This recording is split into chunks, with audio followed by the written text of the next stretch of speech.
కేటీఆర్ తెలంగాణను క్యాసినో హబ్గా మార్చారని విమర్శించారు పీసీసీ ప్రధాన కార్యదర్శి అద్దంకి దయాకర్. అత్యాధునిక హంగులతో విదేశాల్లో ఆడే క్యాసినో జూదాలు ఎమ్మెల్సీ పోచంపల్లి శ్రీనివాసరెడ్డి ఫామ్లో జరుగుతున్నాయని ఆరోపించారు. బీఆర్ఎస్ హయాంలో ఇచ్చిన పర్మిషన్తో 2 ఏళ్ల నుంచి పందాలు జరుగుతున్నాయన్నారు. 4 ఏళ్ల తర్వాత కూడా కేసీఆర్ ఫామ్ హౌస్ నుంచి బయటకు వచ్చే పరిస్థితి లేదని విమర్శించారు. ఎస్సీ వర్గీకరణలో ఎలాంటి కుట్ర లేదని, శాస్త్రీయబద్ధంగా జరిగిందన్నారు. కాంగ్రెస్ ఏ వర్గాన్ని దూరం చేసుకోదన్నారు. తెలంగాణను ఒక క్యాసినోగా మార్చిన కేటీఆర్ కథ మీకు చెప్పాల్సిన అవసరం ఉంది.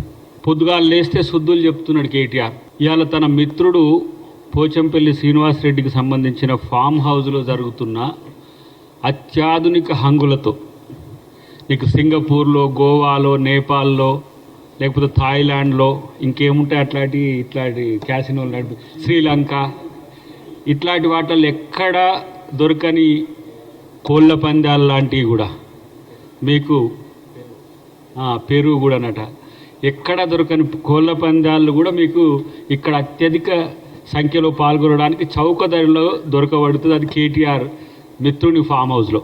ఆయనకు నోటీసులు కూడా పంపించినట్టుంది పోచంపల్లి శ్రీనివాసరెడ్డి గారికి. A1గా తను ఉన్నాడు. ఆయన ఎవరు అంటే కేటీఆర్ మిత్రుడు. పెద్దల సభకి ఎన్నికైన ఎమ్మెల్సీకి సంబంధించిన ఫామ్ హౌస్లో ఇంత పెద్ద ఎత్తున అసాంఘిక కార్యక్రమాలకు నిలువుగా ఉంటే వీళ్ళు మాట్లాడితే పొద్దుగాలు లేచి నీతులు చెప్తూ ఉంటారు.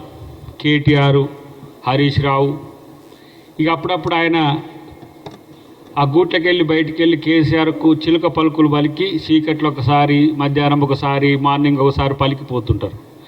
నేను అంటున్నా, మా ప్రభుత్వానికి కూడా విజ్ఞప్తి చేస్తున్నా, దీనికి సంబంధించిన అంశంలో నిజానిజాలు ప్రజలకు తెలియాల్సిన అవసరం ఉంది. కేటీఆర్ ఈ రాష్ట్రాన్ని అధోగతి పాలు చేయడానికి చేసిన చర్యలు ఏవైతే ఉన్నాయో అవి మనం చెప్పుకోవడానికి కూడా ఇబ్బందికరంగా అయ్యే పరిస్థితులు వచ్చినాయి. కొకాయిన్ దొరికితే ఎట్లా మాట్లాడుతున్న వాళ్ళంటే, అరే పార్టీ చేసుకుంటే ఇంత డ్రగ్స్ తీసుకోరానండి అన్నట్టుగా మాట్లాడుతున్నారు. అంటే ఏదో మనము ఇంట్లో సంబరం చేసుకుంటే నాన్ వెజ్ తిన్నట్టుగా, అరే ఏంటండి డ్రగ్స్ ఆ మాత్రం తీసుకోవడం కూడా తప్పేనానండి అంటట్టుగా మాట్లాడుతున్న పరిస్థితి మనకు కనపడుతున్నది. సే నో టు డ్రగ్స్ అని చెప్పి మనం వైట్ ఛాలెంజ్ తీసుకుందామని చెప్పి ఛాలెంజ్ చేసిరితే ఆయన పరువు నష్టం దావా కింద హైకోర్టుకు పోయిన చరిత్ర.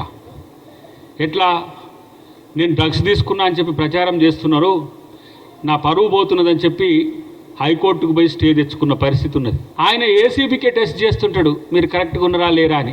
మీరు ప్రభుత్వాన్ని పరిపాలించమంటే వీళ్ళని అరెస్ట్ చేసే పనిలో ఉన్నారేందని చెప్పి సమాజం అనుకోవద్దనే ఉద్దేశంతో.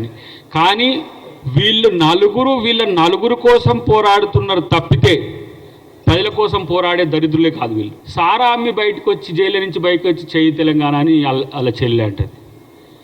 అవినీతి అక్రమాలు చేసి ఏసీబీ బయటకు వచ్చి జై తెలంగాణ అంటారు. అసలు మీకు జై తెలంగాణ అనే ఆ నైతిక హక్కు ఎక్కడిదిరా బాబు మీకు?